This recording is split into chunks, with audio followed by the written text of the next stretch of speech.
Is DIY really worth your time? Hi, I'm Maggie Bright, an account manager at Murphy Research. Lately, I've heard an awful lot about whether or not I should be doing DIY market research projects. So I wanted to talk a little bit about some of the pros and cons of doing some of those.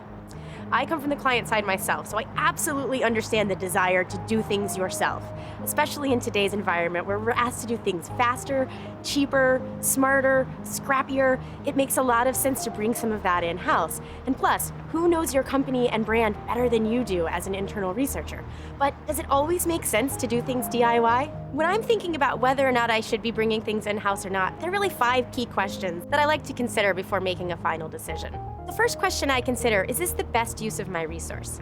Eons ago, when I was on the client side, I had a manager who asked me to price out bringing a mail house internal. It was a huge undertaking that took an enormous spreadsheet to figure out. And in the end, I realized my time was so much more valuable than any money I could save by bringing this in-house. What you have to remember is that your time and expertise is finite, and it's something you really can't put a cost on. So does it make sense for you to be worrying about the logistics of sending out a survey or doing the questionnaire if your time could better be spent on the insights that that data can generate? The second question I like to ask myself is, how far along am I in this research process? If you're really early stage on something and you're really in sort of more an exploratory phase where it makes a lot of sense for collaboration and innovation, a lot of times a do-it-yourself approach works really well. It allows your internal clients to be heavily engaged, you can get consumers and clients together talking about things, and it can spark a lot of ideas for your innovation pipeline. However, as the project becomes more evolved, the questions that you're asking become more critical, and there's more weight on every decision you're making, it often makes sense to start thinking about outsourcing. A lot of times the credibility a supplier can bring to that situation can be helpful in convincing your key stakeholders of the credibility of your own results. The third question I think about is, who do I need to talk to with this research?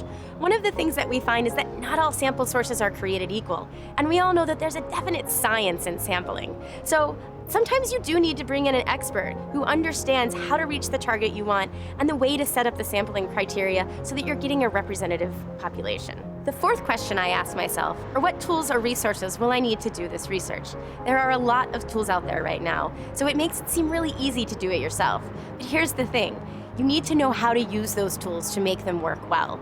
That you still need to have fundamental understanding of the methodology that you're employing when deploying these different tools. So when you're doing something that's really high-end analytics, segmentation, discrete choice models, it might make sense to talk to someone who has a lot of experience using not only the tools, but employing the methodology and understanding the results of those tools. The final question I think about is, would this benefit from an outside perspective?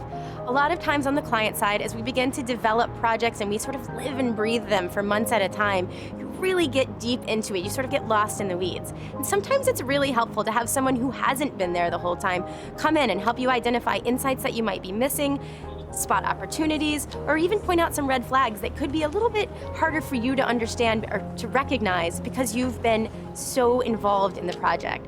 So sometimes it does help to have someone who's a little bit less knowledgeable about the project you've been developing. A careful review of your short and long-term objectives can really help you identify the best opportunities for a DIY approach versus something that you're outsourcing to a supplier. We love to chat about this stuff, so whether you're thinking DIY or looking to an outside source, let us know and we'd be happy to chat through the pros and cons with you.